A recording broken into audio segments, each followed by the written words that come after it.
Y'all, I'm fixing to share the recipe of the peach cobbler that I have made for 30 years in the restaurant, and people love it. I never have a complaint except the people that come up to me and say, my peach cobbler didn't turn out.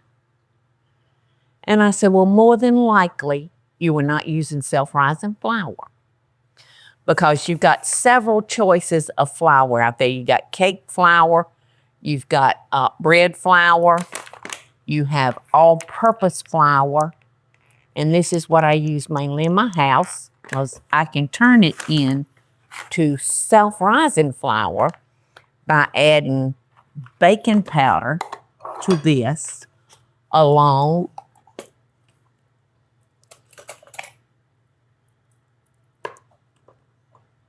with a little bit of salt. So with those two ingredients, I can turn this flour into this flour.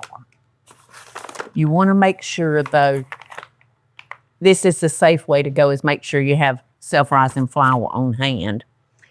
But like I said, this is easy to turn into a self-rising. So, and just, you know, sometimes things just get the wrong label on it. Can I have that back, please? Sure. Thank you. Sometimes I have found that things have the wrong label on them, or you got your flour in canisters and you've got mixed up as to which is self-rising, which is plain. So this won't hurt one thing. Just as like insurance. Insurance. So you add it to the self-rising? Yes, I'm going to add it to the self-rising because it won't hurt a thing. And like I said, it's just kind of like insurance, because I know that how easy it is to get your flours mixed up, confused, especially if you put them in canisters. And I've got tags on mine that say all-purpose and self-rising, so I don't get them confused. All right, now we have, how many peaches was this? 6. It calls for 4 cups of sliced peaches. And now we're doing the fresh peach cobbler. So the recipe calls for 1/2 cup of water. And I'm using hot water. Like I said, the recipe calls for 1/2 cup. And I'm going to cover them with 1 cup of sugar.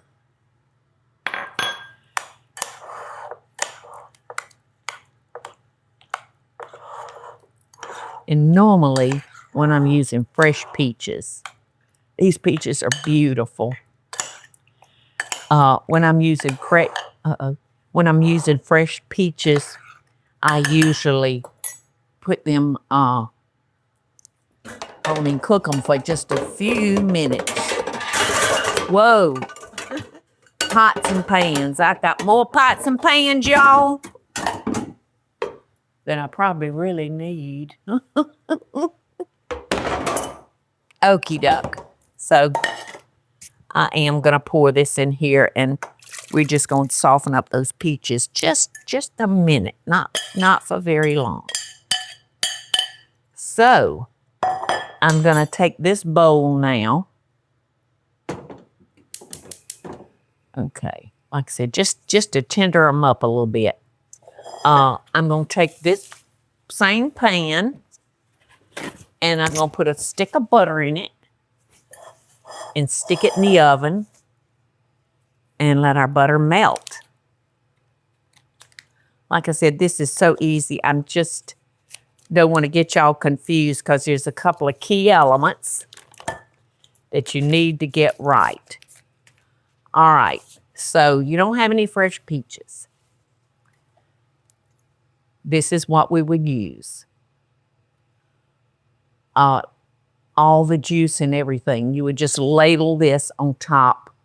When it's time for the fruit, you would ladle it on top, and you would have it. So peaches don't last very long, y'all.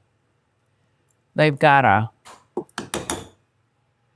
so I think maybe the 1/2 cup of water would have been enough, but like I said, I used 3/4. All right, now we're going to mix up our batter while those peaches are doing their thing. Yum, yum, yum, y'all. All right, let's see. That's a little bigger bowl, isn't it? So I've got my self-rising flour. And I put maybe a teaspoon of baking powder just to make sure.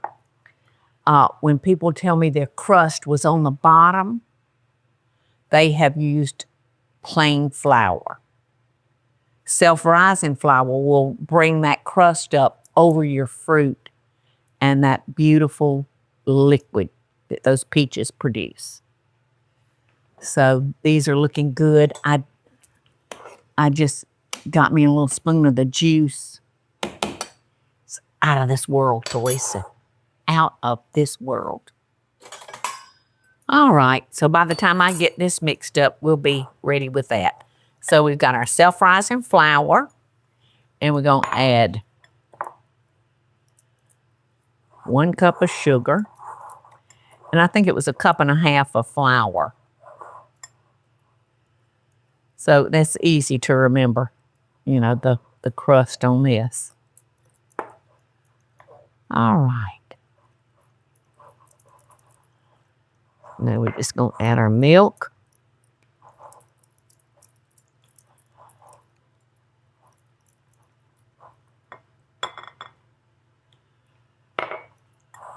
And I like to use one of these because it helps prevent it from being lumpy. Okay, so there's our batter. And here's our melted butter. And it's turned on the eye there. It's just one little sliver. All right, so now we're gonna, this sounds crazy, but it's like magic. We're gonna pour that batter over that butter. And this works on fresh blueberry, blackberry, any kind of cobbler you want to make. So now we're going to take our peaches, and I'm going to lay them gently on top of our batter.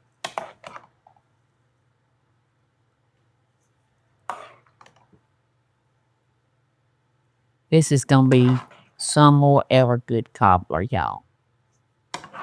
It's a real treat when you can use good old fresh Georgia peaches. Now, the one thing you do not want to do with this, do not stir it. Do not stir it. That batter is going to come on up on its own.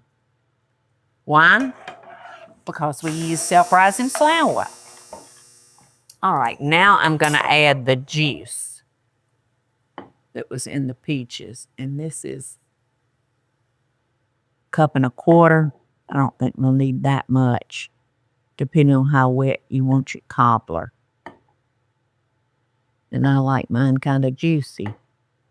So, ooh, that was in the oven with the butter melting, y'all. That was a little warm. All right, so let me do it this way. And I'm going to try to do it very gently so I won't disturb our crust. Y'all, and I always sprinkle on the top of my cobbler before I put it in the oven cinnamon. Now, I wouldn't do that if I was making blueberry, but if I was making an apple cobbler, I would definitely use the cinnamon. But I forgot. I forgot. So it's not too late. I can sprinkle a little on it now. But look at that self-rising flour doing its magic. Can you see it? Just a little bit of cinnamon. Did you see it doing its thing, Teresa? We did. Magic. Guess what time it is? Look at this. Look at that magic. Look at that crust, y'all. Just look at it. Holy camole. That was with three-fourths a cup of juice off the peaches.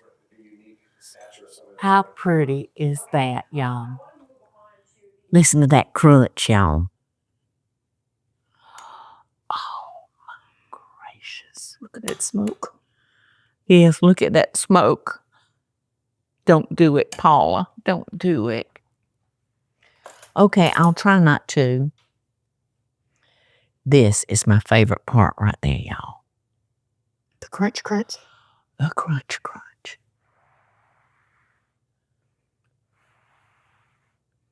So I hope I didn't confuse y'all when I was making it, but it's just a couple of things that are real important, like getting the right flour. Because if you'd made a mistake and used plain flour, all this would have been a gummy mess on the bottom. And the peaches would have been on top. You know, and I'm a believer in if it ain't broke, don't fix it. This ain't broke, y'all. And if you want to send your family or guest into a delicious coma, put a scoop of vanilla ice cream. Bluebell ice cream. Get out, Paul. Get out of town. Hey, y'all, it's Paula Deen. Now, if you enjoyed this video, be sure to like it and click the subscribe button as well as the notification bell to be alerted when I post a video. Love and best dishes, y'all.